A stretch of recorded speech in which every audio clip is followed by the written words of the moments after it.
Hi students, welcome to English माध्यम। तो आज का हमारा पैसेज है कश्मीर रिवाइवल। ठीक है। The April 2025 Pahalgam attack force India to confirm the fact.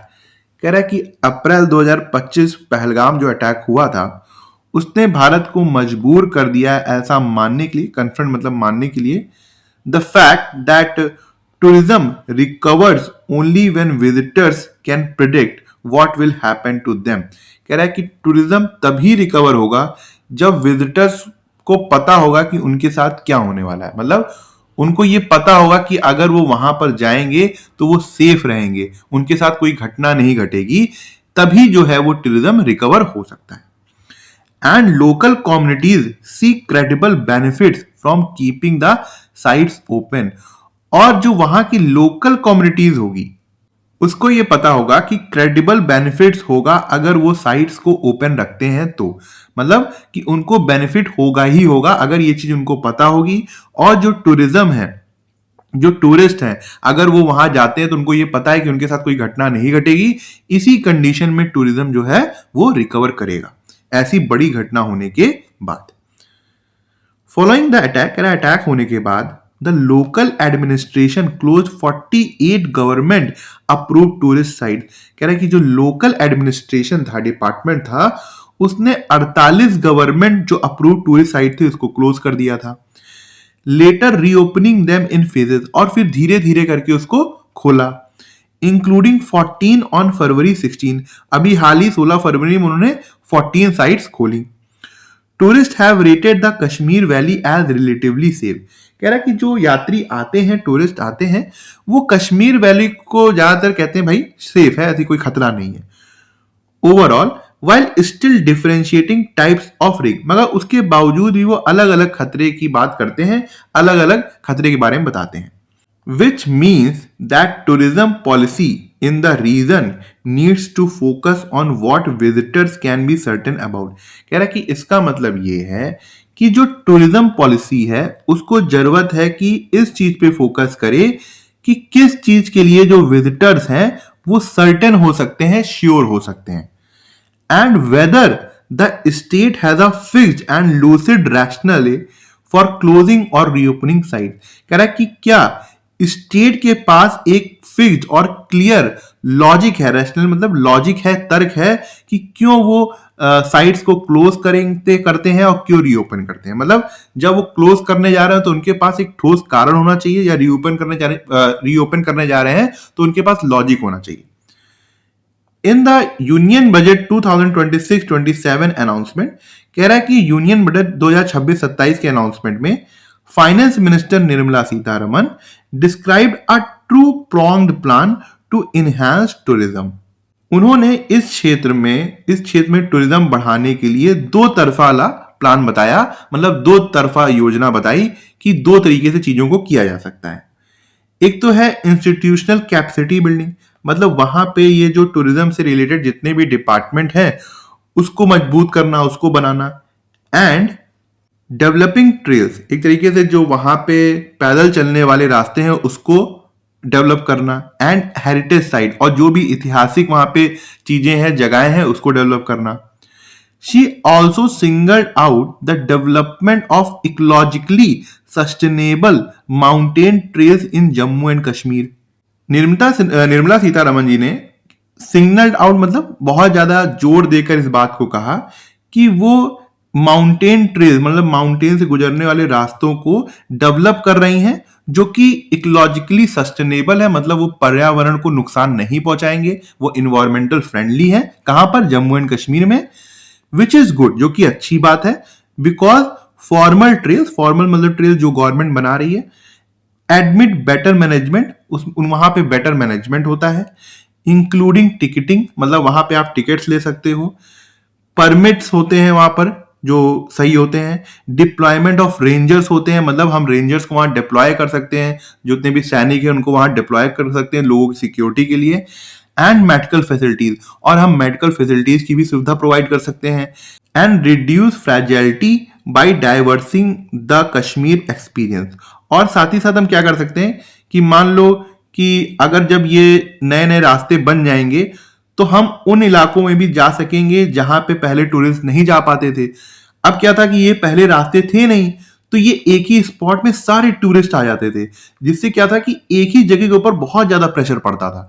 मगर अब क्या होगा कि सरकार जब इन रास्तों को डेवलप करेगी तो कुछ टूरिस्ट यहाँ पे चले आएंगे, कुछ यहाँ पे चले आएंगे। तो इससे यही कह रहा है कि इससे क्या होगा कि जो कमजोरी है वो रिड्यूस होगी किसी एक जगह की। Kashmir could also do with a third prong, कह रहा है कि कश्मीर एक और रास्ता है जो इसके साथ और चीजें कर सकता है। It is a biodiverse region, कह रहा है कि यहाँ पे बहुत ज्यादा बायोडाइवर्सिटी है, मतलब अलग अलग तरीके के पेड़ हैं, अलग अलग तरीके के फूल हैं, अलग अलग तरीके के पंछी हैं, है ना।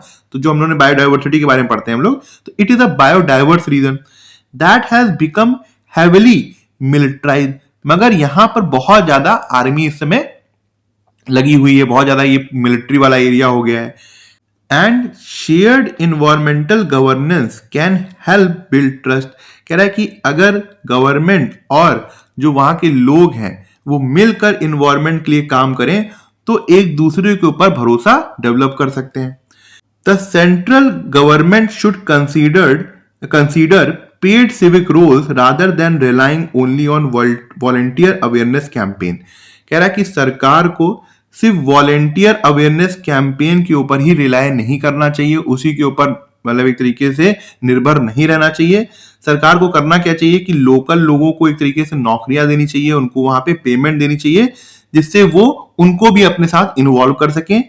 Using protocol that forest protection committees already implement around protected areas, और उन्हीं प्रोटोकॉल्स का, उन्हीं रूल्स का वो यूज करें जो फॉरेस्ट प्रोटेक्शन कमेटी अपने प्रोटेक्टेड एरियाज में यूज करती है। मतलब जो वहां की जो forest protection committee forest areas में जो प्रोटेक्टेड एरियाज है जो रूल यूज करती है, सरकार को उन्हीं रूल्स का यूज करना चाहिए। These can include trail maintenance, इसमें क्या होगा कि जो रास्ते हैं उनका मेंटेनेंस शामिल होगा, वेस्ट मैनेजमेंट शामिल होगा कि किस तरीके से जो वेस्ट है उसको मैनेज किया जाए, गाइडिंग शामिल होगी, फायर वॉच मतलब जो क्या कहते हैं फॉरेस्ट में आग लगती है उसकी निगरानी शामिल होगी, and wild life conflict mitigation, और जो इंसान और वाइल्ड लाइफ के बीच में जो टकराव होते रहते हैं उसको शांत करने का भी उसमें प्रबंधन होगा। ठीक है, तो ये सब चीजें होंगी। An influx of tourists can jolt the local economy to provide more and better services, कह रहा है कि एक बार जब टूरिस्ट बहुत ज्यादा इन्फ्लक्स कर जाना मतलब बहुत मात्रा में आ जाएंगे तो एक झटका देंगे एक लोकल इकोनॉमी को। जोड़ मतलब झटका, मगर झटका कैसा, पॉजिटिव वाला, जिससे क्या होगी कि इकोनॉमी बढ़ेगी। तो जब इकोनॉमी बढ़ेगी तो क्या होगा, वो मोर और बेटर सर्विसेज आगे चल के प्रोवाइड करेगी। सो दैट ओवर टाइम, कह रहा है कि समय के साथ धीरे धीरे more families are incentivise to speak out against terrorism, तो इससे क्या होगा, जब लोकल इकोनॉमी बढ़ेगी तो वहां की जितनी भी और भी जो फैमिलीज होंगी छोटी छोटी, उनके पास पैसा आएगा तो एक तरीके से उनको मोटिवेशन मिलेगा कि वो टेररिज्म के खिलाफ बोले। दैट सप्रेसेस टूरिज्म, जो कि टूरिज्म को सप्रेस करता है, दबाता है। मतलब जब लोगों के पास मान लो पैसा आएगा, आज आप गए वहां पे आपने कम से कम 10,000 रुपए खर्च कर दिए और अगले दिन जो अटैक हो जाए वहां पर, अब जो वहां पे रहने वाला व्यक्ति है उसको 100 रुपए भी ना मिले तो उसको ये लगेगा जब टूरिस्ट आ रहे थे तो मेरे पास 10,000 रुपए जेब में थे, अब इन लोगों ने अटैक कर दिया, मेरे पास 100 रुपए भी नहीं है। भाई तुम कब तक किसी का पेट जो है आदमी ऐसी भूखा सोएगा, तो वो क्या कहते हैं बाद में उसका विरोध करने लगेगा। तो यही चीज कही जा रही है कि लोकल इकोनॉमी को जब हम सुधार देंगे तो वहां पे क्या होगा कि लोगों को मोटिवेशन मिलेगा, लोगों के पास पैसा आएगा, तो फिर वो टेररिज्म के खिलाफ बोलना स्टार्ट करेंगे, भाई कि ये जो तुम कर रहे हो वो गलत कर रहे हो, इससे हमारी रोजी रोटी के ऊपर एक तरीके से दबाव पड़ता है। फंक्शनल साइट्स, कह रहा है कि ऐसी जगह जो आज चल रही हैं ऑल्सो नीड क्लियर रूल्स, उनको भी एक तरीके से बहुत क्लियर रूल्स चाहिए। रिलायबल परमिट्स चाहिए, मतलब ऐसे परमिट जिसके ऊपर हम रिलाय कर सकें। फास्ट हेल्प ड्यूरिंग इमरजेंसीज, अगर कोई इमरजेंसी जैसी स्थिति बने तो बहुत तेजी से हम मदद लेकर कर सकें। वर्किंग रोड्स, अच्छी रोडें होनी चाहिए। क्लीन पब्लिक स्पेसेस होने चाहिए, और जो गुड कम्युनिकेशन मतलब कम्युनिकेशन करने के लिए सारी व्यवस्था होनी चाहिए। And the lower disruption is the state's initiative to solve this problem, कह रहा है कि अगर बहुत सी चीजें जब नॉर्मल रहेंगी, चीजें शांत रहेंगी, कहीं लड़ाई झगड़ा नहीं हो रहा होगा, कहीं कुछ समस्या नहीं हो रही, तो इससे सरकार को भी मोटिवेशन मिलेगी कि वो इन समस्याओं को और ज्यादा सॉल्व करे। Tourism can also help reduce fear and isolation by bringing people from across India. कह रहा है कि टूरिज्म जो है वो एक तरीके से डर को खत्म करता है, अलगाववाद को खत्म करता है। कैसे? वो भारत के कोने कोने से लोगों को लेके आता है इनटू लोकल कांटेक्ट। लोगों जो लोकल कांटेक्ट है उनके साथ, मतलब जब भारत से अलग अलग जगहों से लोग आते हैं कश्मीर में, तो लोकल लोगों से मिलते हैं एंड फॉस्टरिंग बिजनेस टाइज। और एक तरीके से जब वो आते हैं तो उनका जो लोकल कॉन्टैक्ट से बिजनेस होता है वो भी बढ़ता है ना, वो उनको सपोर्ट करते हैं। तो इससे क्या होता है कि जो वहाँ के जो कॉमन लोकल लोग हैं उनके अंदर डर की जो भावना होती है वो कम होती है, जो अलगाववाद की भावना होती है वो कम होती है। Tourism and allied services can give young people a real path into the economy by skilling और री-स्किलिंग them। कह रहा है कि जो टूरिज्म है भाई, टूरिज्म वाला एक तो सिस्टम हो गया, उसके साथ साथ जो जुड़ी हुई सर्विसेज है, मतलब अब टूरिज्म होगा तो होटल के पैसे आएंगे, होटल होगा तो लोग खाने पीने की चीजें खरीदेंगे, छोटी छोटी अपने लिए गिफ्ट खरीदेंगे। तो जितनी भी उससे रिलेटेड सर्विसेज हो गई, उससे क्या होता है कि नौजवानों को वहां पर नौकरी मिलती है और साथ ही साथ है जो इकोनॉमी में आने का एक मौका मिलता है अपनी स्किल को डेवलप करके, या पुरानी कोई स्किल है उसको दोबारा से ठीक करके। मतलब टूरिज्म जो है वो वहां के यंग लोगों को एक मौका देता है कि वो इकोनॉमी में आ सके, इकोनॉमी के साथ जुड़ सके। तो इससे क्या होगा कि लोग भटकेंगे नहीं, लोग डरेंगे नहीं, एक अलगाववाद की भावना भी नहीं आएगी। The people of the region deserve more civilian ownership of social stability. कह रहा है कि जो वहां के लोकल लोग हैं उनको एक तरीके से हमें और ज्यादा सिविलियन ओनरशिप देनी होगी सामाजिक स्टेबिलिटी के लिए, मतलब उनको और ज्यादा पावर देनी होगी।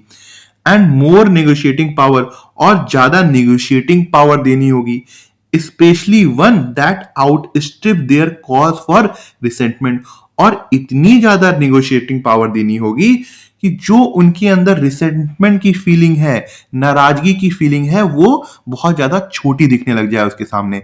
मतलब हम उनको उनके ऊपर भरोसा करके उनको इतनी ज्यादा पावर दे दें कि जो उनके अंदर नाराजगी है सरकार को लेके, देश को लेकर, कि भाई हमारे साथ गलत होता है या हमको दबाया जाता है, तो वो नाराजगी इतनी छोटी दिखने लग जाए कि उनके अंदर वो गुस्सा खत्म हो जाए। ठीक है, समझ में आया? Which of the following can be most logically inferred from the passage.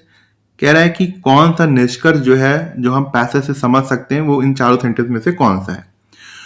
Tourism policy in Kashmir, कह रहा है कि जो टूरिज्म पॉलिसी है कश्मीर में, मस्ट प्रायोरिटाइज प्रेडिक्टेबिलिटी, उनको स्थिरता के ऊपर ध्यान देना चाहिए और ऐसे रूल बनाने चाहिए जो पहले से ही क्लियर हो। एंड लोकल इंसेंटिव्स, और एक तरीके से लोगों को फायदा पहुंचाने के ऊपर ध्यान देना चाहिए, rather than relying only on security measure, सिर्फ सिक्योरिटी के ऊपर ही निर्भर नहीं रहना चाहिए। तो यही बात थी, यही चीज हम लोगों ने समझी थी। Tourism in Kashmir can not revive unless complete demilitarisation. अगर ऐसे कहीं भी बात नहीं हुई है कि टूरिज्म कश्मीर में तब तक नहीं हो सकता जब तक हम पूरी तरीके से वहां पे मिलिट्री को हटा ना ले, ऐसा कहीं बात नहीं हुई है। इकोनॉमिक ग्रोथ, और कर भी नहीं सकते ऐसा रियलिटी में। तो economic growth in Kashmir depends primarily on infrastructure development alone. कह रहा है कि जो इकोनॉमिक ग्रोथ है वो सिर्फ इसी के ऊपर निर्भर करती है कि वहां पे हम इंफ्रास्ट्रक्चर डेवलपमेंट करें, सिर्फ उसके ऊपर निर्भर नहीं करती, हमें वहां पे लोगों को ओनरशिप देनी होगी, ताकत देनी होगी। Tourism revival is mainly dependent on national level promotional campaign, नहीं। तो ये हमारा करेक्ट आंसर है। What is the main theme of the passage, passage की मेन थीम क्या है। Tourism revival in Kashmir depends only on security improvement, कि tourism का रिवाइवल सिर्फ सिक्योरिटी इंप्रूवमेंट्स के ऊपर निर्भर है, नहीं। Well plan tourism can promote economic growth, अगर हम वेल प्लान टूरिज्म करेंगे तो इकोनॉमिक ग्रोथ होगी, ठीक है, ट्रस्ट भरोसा बढ़ेगा, एंड सोशल स्टेबिलिटी और सामाजिक स्थिरता आएगी। कहां पे? कश्मीर में। तो बी एकदम करेक्ट लग रहा है। Environmental protection is more important than tourism in Kashmir future, ऐसा तो कहीं बात नहीं हुई है पैसेज में। Government tourism plans are insufficient to revive Kashmir economy, कह रहा है कि जो गवर्नमेंट के टूरिज्म प्लान है वो इतने ज्यादा सफिशिएंट नहीं है कश्मीर की इकोनॉमी। तो ये तो मेन थीम कहीं से नहीं हुई, तो बी हमारा करेक्ट आंसर है। Fill in the blanks with the most appropriate option. The author argues कह रहा है कि जो ऑथर का तर्क है that tourism in Kashmir will stabilize, कि जो कश्मीर का टूरिज्म है वो स्थिर हो जाएगा ओनली तब व्हेन विजिटर्स फील, जब विजिटर्स ये फील करेंगे dash and local community perceive, और ऐसा लोकल कम्युनिटीज को लगेगा dash from keeping tourist sites operational. Entertain नहीं, प्रिडिक्टेबल सेफ्टी, हाँ जब विजिटर्स जो है उनको एक तरीके से लगेगा कि वो सेफ है। Local community perceive tangible economic benefits, मतलब उनको ऐसा लगेगा कि उनको इकोनॉमिक बेनिफिट्स होना ही होना है। टेंजिबल मतलब एकदम स्पष्ट हो, क्लियर हो, ठीक है। इमोशनल अटैचमेंट नहीं होगा, एडमिनिस्ट्रेटिव कंट्रोल नहीं है, तो बी हमारा एकदम करेक्ट आंसर है। Why does the author support the development of formal mountain trails in Kashmir? कह रहा है कि ऑथर पैसेज में ऐसा क्यों सपोर्ट कर रहा है कि जो माउंटेन ट्रेल्स हैं, जो रास्ते हैं माउंटेन से होने वाले, उनका डेवलपमेंट होना चाहिए, मतलब फॉर्मल जो सरकारी रास्ते हैं। Because they restrict tourist access and preserve ecological purity, गलत हो गया। कह रहा है कि वो टूरिस्ट को जाने से रोकते हैं और जो इकोलॉजिकल प्योरिटी है वहां की, जो इन्वायरमेंट वाली प्योरिटी है, उसको प्रिजर्व करके बचा के रखते हैं। Because they enable structured management and reduce environmental fragility. कह रहा है कि एक तरीके से वो स्ट्रक्चर्ड मैनेजमेंट, बहुत से जो मैनेजमेंट वाले बेनिफिट हैं, जैसे टाइमली रोड का रिपेयर होना, मेडिकल फैसिलिटीज मिलना, है ना, इमरजेंसी में मदद मिलना, तो इससे ये सब चीजें होती हैं। और दूसरी चीज है कि एक ही जगह के ऊपर बहुत ज्यादा प्रेशर नहीं पड़ता है, तो इसी वजह से हम लोगों ने बात की थी, तो बी करेक्ट लग रहा है। Because they allow military monitoring of tourism, tourist movements नहीं। Because they attract only high income international tourist नहीं, तो बी हमारा करेक्ट आंसर है। Why does the author propose paid civic roles for local communities instead of relying solely on volunteers? कह रहा है कि passage में ऑथर ने सिविक रोल्स को क्यों प्रपोज किया था कि ये सिविक रोल जो है पेड वाले अब वो आना चाहिए और हमको सिर्फ वॉलंटियर्स के ऊपर ही डिपेंड नहीं रहना चाहिए। To reduce government expenditure on tourism administration, कह रहा है क्योंकि गवर्नमेंट का खर्चा कम करने के लिए नहीं। To replace formal tourism institution with community governance, कह रहा है कि वहां पे सरकारी जितने भी इंस्टीट्यूशन है उसको कम्युनिटी गवर्नेंस से रिप्लेस करने के लिए नहीं, रिप्लेस करने के लिए नहीं, मतलब लोगों की गवर्नेंस तो चाहिए वहां पर, लोगों को इन्वॉल्वमेंट तो चाहिए, मगर उसका साथ देने के लिए, रिप्लेस करने के लिए नहीं ना, तो ये नहीं होगा। To transfer responsibility for security entirely to local residents, की पूरी तरीके से जो रिस्पॉन्सिबिलिटी है वो लोकल रेसिडेंट, सिक्योरिटी की लोकल रेसिडेंट्स के ऊपर कर दी जाए, नहीं, ऐसा भी नहीं है। To create structured local participation, मतलब लोग पार्टिसिपेट करें जो लोकल लोग हैं, that links economic incentive with social stability, जो कि इकोनॉमिक इंसेंटिव्स को सामाजिक स्थिरता से जोड़ेगा। हाँ, तो डी एकदम करेक्ट आंसर है। ये हमारा क्लोज टेस्ट है, एक बार पढ़ के देखो, ज्यादा बड़ा तो नहीं है, ठीक ठीक है। After years of being known in India largely as a streaming presence and recurring subject of online debate, कह रहा है कि भारत में ये जो इनको लोग काफी सालों से जानते हैं क्योंकि ये लगातार इनकी स्ट्रीमिंग प्रेजेंस रहती है, मतलब ऑनलाइन प्रेजेंस रहती है और ऑनलाइन इनकी डिबेट बार बार होती रहती है। वो कौन है? कैन्या वेस्ट है, नाउ परफॉर्मिंग एज ई, पता नहीं है मुझे, एक मतलब मिलता है सिंगर इंगर है कोई सेलिब्रिटी, मुझे बिल्कुल बारे इनके बारे में पता नहीं है। तो ये कैन्या वेस्ट जो है, जो कि इनका नाम है यी, will finally perform a concert in the country, मतलब अब ये कंसर्ट करने वाले हैं, जैसे ना तो शो वो होता है इस कंट्री में, भारत में। The concert set for March 29 at Jawaharlal Nehru stadium, कह रहा है कि ये जो इनका प्रोग्राम होने वाला है वो 29 मार्च जवाहरलाल नेहरू स्टेडियम में होगा, न्यू दिल्ली में। Has ticket dash this week through BookMyShow and phased partners pre sales, और जो टिकट होगी वो बुक माई शो के जरिए लोगों पर मतलब बढ़ सकती होगी, और या फिर जो उनके पार्टनर होंगे वो प्री सेल करेंगे, पहले ही सेल करने लग जाएंगे। क्या होना चाहिए बताओ? रोलिंग आउट का मतलब होता है धीरे धीरे लॉन्च होना, हो सकता है। रोल्ड इन का मतलब होता है अंदर आना, तो ये कोई मतलब नहीं आ रहा है। रोलिंग ओवर का मतलब होता है पलट जाना, नहीं तो रोलिंग ओवर, रोल ओवर, तो ये भी नहीं होगा। अच्छा, रोलिंग ओवर का एक मतलब और भी होता है कि लोन की अवधि को एक्सटेंड कराना, बढ़ा देना। रोल्ड अवे, लुढ़क कर दूर चले जाना, तो ये भी नहीं होगा। तो बेस्ट यहाँ पे क्या है? रोलिंग आउट, मतलब धीरे धीरे वो चीज मतलब अब लॉन्च हो रही है, शुरू हो रही है.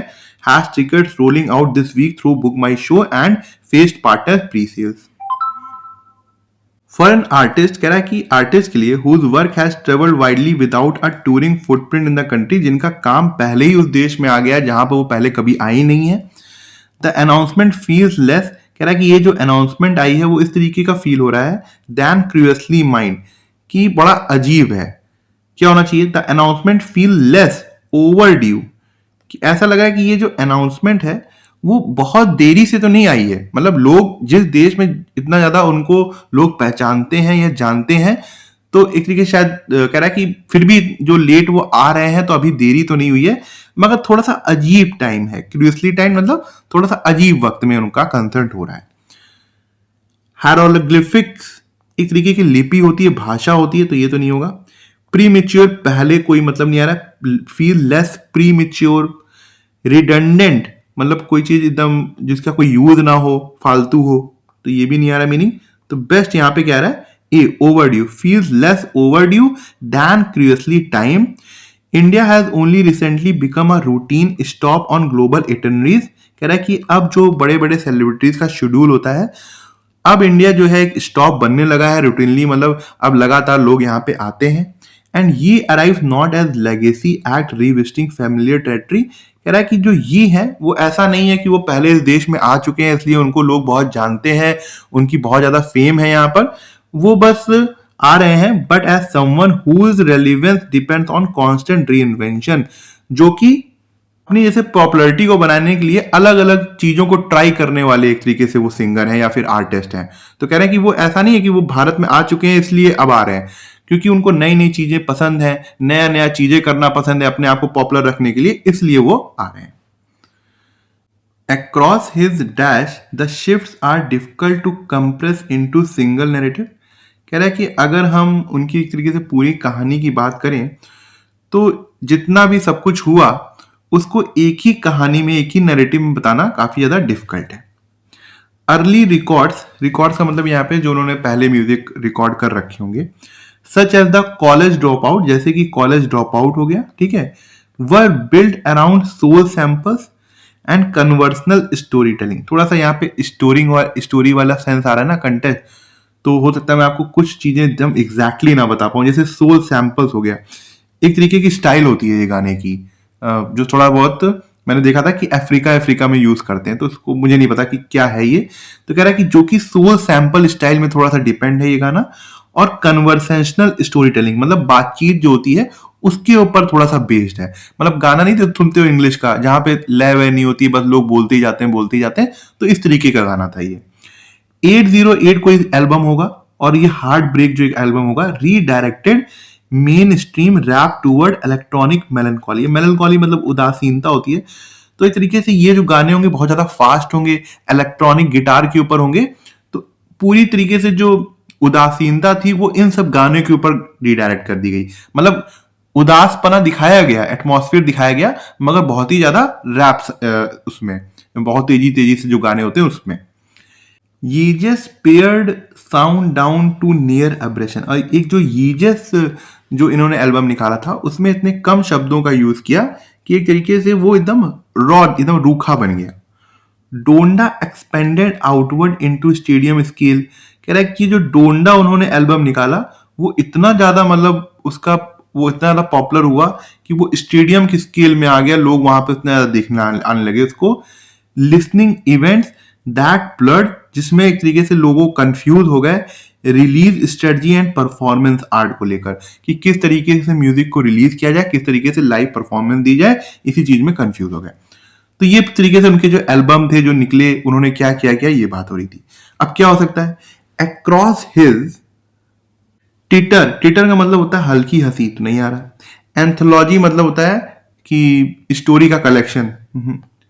कैटलॉग का मतलब होता है किसी आर्टिस्ट के सारे काम का कोई कलेक्शन हो, जैसे सॉन्ग हो गए, एल्बम हो गए, तो across his catalogue the shifts are difficult to compress into single narrative. हाँ, ये बैठ रहा है. ट्रिंकलेट, ट्रिंकलेट मतलब होता है कि बहुत छोटी सी कुछ बहुत ही सजाने वाली चीज, तो ये नहीं होगा. तो सी एकदम करेक्ट लग रहा है यहां पर. What remains consistent is an dash to treat each album as a reset rather than the extension। कह रहा है कि उनके अंदर एक चीज कंसिस्टेंट थी कि वो हर एल्बम को एक तरीके से नए की तरह देखते थे। ये नहीं देखते थे कि कोई पुराने एल्बम का ये कंटिन्यू गाना चल रहा है, मतलब जो चीज वो करते थे एकदम नए तरीके से स्टार्ट करते थे। क्या होना चाहिए? एनोमॉली तो पता ही होगा, है ना, असमान चीजें जब होती हैं। टेंडेंसी, एक टेंडेंसी थी उनकी, एक आदत थी, हाँ हो सकता है। प्रोसोडी का मतलब होता है कि किस तरीके से कोई चीज बोली जा रही है, उसका उच्चारण, तो नहीं होगा। आर्कीव्स का मतलब होता है जैसे जो पुराने रिकॉर्ड्स होते हैं, तो ये भी नहीं होगा। तो बेस्ट यहां पे क्या है? What remain consistent is an tendency to treat each album. The live show typically follows that logic. कह रहा है कि जो उनकी लाइव शोज होते थे उसी लॉजिक को फॉलो करते थे, मतलब जब भी वो चीज कोई करते थे एकदम ऊर्जा के साथ करते थे। His concerts rarely operate as a hit parades. कह रहा है कि उनके जो कंसर्ट्स होते थे उसमें शायद ही उनके जो हिट वाले गाने होते थे वो चलते थे। They function more as atmospheres built from familiar material. कह रहा है कि जो पुराने गाने होते थे उसी से वो एक ऐसा एटमोसफियर बना देते थे, rearrange to dash a specific visual and sonic environment, जिससे एक अलग तरीके की विजुअल्स आते थे, मतलब दृश्य आते थे, और जो साउंड इन्वायरमेंट होता था एक अलग तरीके का बनता था। Rearrange to lobbyist. लॉबिस्ट का मतलब होता है जैसे कोई प्रेशर डालने वाला व्यक्ति, तो नहीं होगा। डिस्कर्सिवनेस का मतलब होता है जो बात को लंबा ज्यादा खींचे, तो ये भी नहीं होगा। Rearrange to suit a specific visual, हाँ इस तरीके से रीअरेंज किया जाता था कि वो जो स्पेसिफिक विजुअल है, अलग तरीके के जो विजुअल है या साउंड इन्वायरमेंट है उसको सूट करे, हो सकता है। बर्लेस्क्यू का मतलब होता है एक तरीके से मजाक टाइप की परफॉर्मेंस, ठीक है, जैसे नकल उतारने वाली परफॉर्मेंस, तो ये नहीं होगा। तो सी हमारा करेक्ट आंसर है। तो ठीक है, आज का लेक्चर यहीं ख़त्म करते हैं। आई होप आपको कुछ सीखने को मिला होगा, और आप कमेंट सेक्शन में ज़रूर बताइएगा कि आपको आज का लेक्चर कैसा लगा और आपको क्या सीखने को मिला। अगर आप मुझसे इंग्लिश ग्रामर पढ़ना चाहते हैं तो आप हमारा ऐप इंग्लिश माध्यम प्ले स्टोर से डाउनलोड कर सकते हैं। ऐप ओपन करते ही आपके सामने होम स्क्रीन आएगी, वहाँ पे आपको 5 ऑप्शन मिलेंगे: मेन, लाइब्रेरी, फीड, लेक्चर, पास। लेक्चर में क्लिक करते ही आपके सामने 2 वर्जन आएंगे, फ्री और पेड। पेड में क्लिक करते ही आपके सामने इंग्लिश ग्रामर का एक सेक्शन आएगा, जहाँ पे मैंने इंग्लिश एसएससी के लिए बहुत ही डिटेल में बताया हुआ है और बहुत ही सिंपल लैंग्वेज में बताया है, जो कि आपके कॉन्सेप्ट्स को और अच्छा करेगा और आपको अच्छे मार्क्स लाने में हेल्प करेगा। तब तक के लिए प्रैक्टिस करते रहिए। Thank you so much for watching this video.